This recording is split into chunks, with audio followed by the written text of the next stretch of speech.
The readings for Wednesday in the Octave of Easter.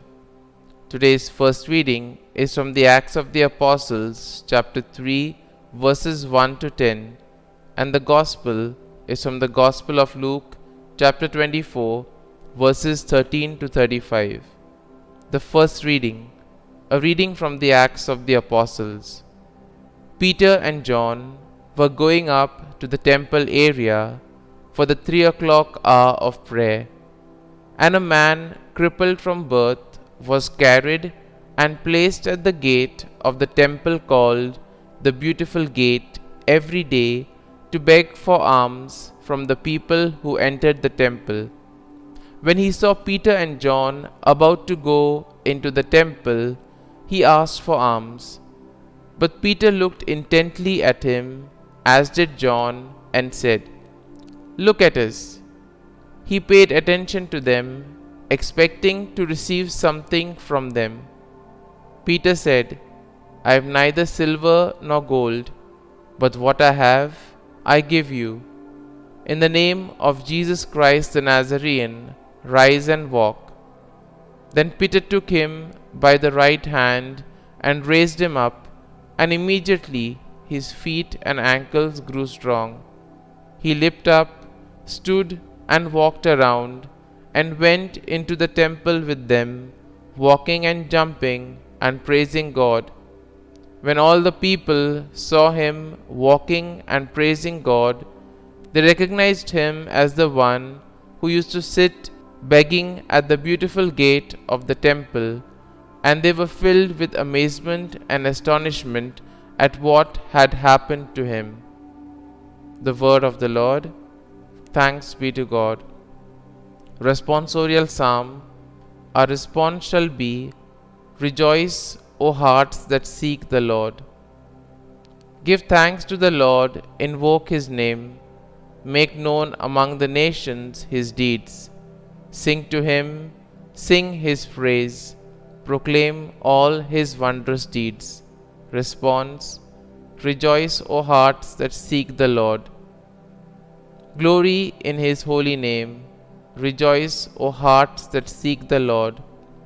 Look to the Lord in his strength. Seek to serve him constantly. Response.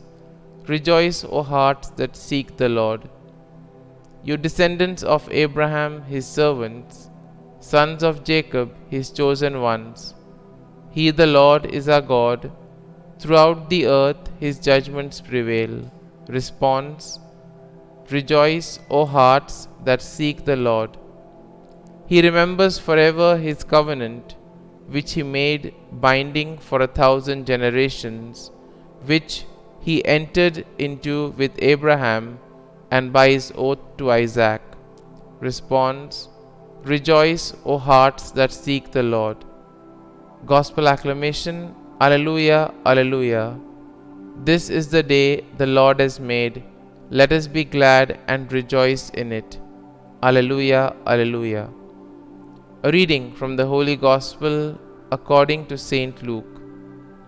That very day, the first day of the week, 2 of Jesus' disciples were going to a village 7 miles from Jerusalem called Emmaus, and they were conversing about all the things that had occurred. And it happened that while they were conversing and debating, Jesus himself drew near and walked with them, but their eyes were prevented from recognizing him. He asked them, "What are you discussing as you walk along?" They stopped, looking downcast. One of them, named Cleophas, said to him in reply, "Are you the only visitor to Jerusalem who does not know of the things that have taken place there in these days?" And he replied to them, "What sort of things?"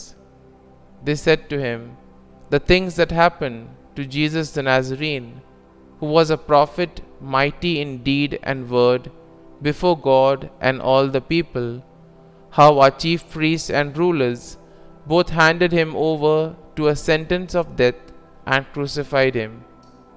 But we are hoping that he would be the one to redeem Israel. And besides all this, it is now the third day since this took place. Some women from our group, however, have astounded us that they were at the tomb early in the morning and did not find his body. They came back and reported that they had indeed seen a vision of angels who announced that he was alive. Then some of those with us went to the tomb and found things just as the women had described, but him they did not see. And he said to them, "Oh, how foolish you are, how slow of heart to believe all that the prophet spoke. Was it not necessary that the Christ should suffer these things and enter into his glory?" Then, beginning with Moses and all the prophets, he interpreted to them what referred to him in all the scriptures. As they approached the village to which they were going, he gave the impression that he was going on further, but they urged him, "Stay with us, for it is nearly evening and the day is almost over." So he went in to stay with them. And it happened that while he was with them at table, he took the bread, said the blessing, broke it, and gave it to them. With that, their eyes were opened, and they recognized him, but he vanished from their sight. Then they said to each other, "Were not our hearts burning within us while he spoke to us on the way and opened the scripture to us?" So they set out at once and returned to Jerusalem, where they found gathered together the 11 and those with them who were saying, "The Lord has truly been raised and has appeared to Simon." Then the two recounted what had taken place on the way and how he was made known to them in the breaking of the bread. The Gospel of the Lord. Praise be to you, O Lord Jesus Christ.